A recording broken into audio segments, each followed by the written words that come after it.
Hate speech against Indians and other South Asians in the United States is no longer hiding in dark corners of the internet. According to civil rights and extremism monitoring groups, it's grown sharply between 2023 and 2025. According to reports, the use of anti-South Asian slurs in online spaces linked to targeted violence increased by 115%. Stop AAPI Hate, the organization behind the report, says much of this surge was driven specifically by content targeting Indians. This comes at a time when immigration has become a political flashpoint in America.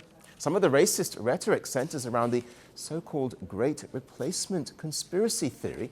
In other words, people fear that America is changing, and they fear that immigrants are taking over. The old version of replacement theory accuses Jews of taking over. The thrust of this new version is that now Indian people are taking over. Well, the Center for the Study of Organized Hate, which monitors online extremism, saw the same pattern. It found that posts on X containing anti-Indian slurs and narratives like "deport Indians" or claims of an Indian takeover generated around 280 million views in just 2 months in mid-2025. One of the central issues that is reportedly fueling this hate in Americans is the H-1B visa system. Well, the visa allows US employers to hire skilled foreign workers, especially in fields like technology and healthcare. Indian Americans make up around 1.5% of America's total population. They are among the most economically successful immigrant groups in the country and account for roughly 70% of H-1B visa holders in America. The program is meant to fill labor shortages. The tech industry argues that there simply aren't enough qualified Americans for certain specialized roles. But critics of the program argue it's ripe for abuse. Well, that has been a debatable issue, but the hate online has been hard to ignore. In Texas, a conservative activist recently sparked controversy after posting about a Hindu temple in Frisco. He framed it as proof of so-called cultural invasion, driven by the H-1B visa program. This happened in a state which has frozen all new H-1B visa petitions to prioritize local workers.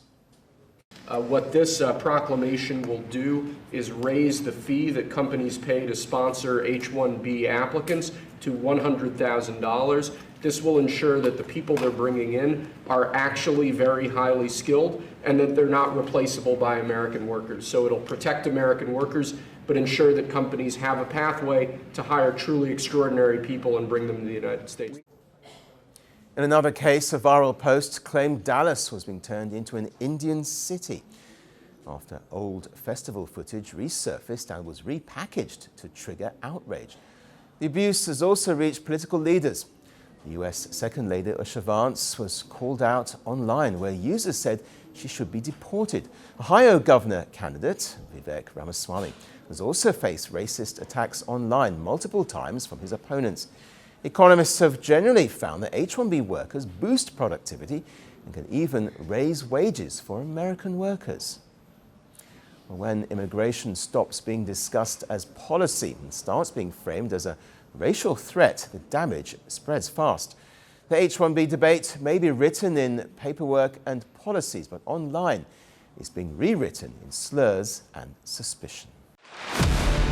Power doesn't end quietly. Some deaths are not accidents. They are messages. A gunshot. A crowd. A country frozen. The killer disappears. The questions don't. This is not just about who died. It's about what followed. Governments fell. Armies moved. History rewrote itself. 5 leaders.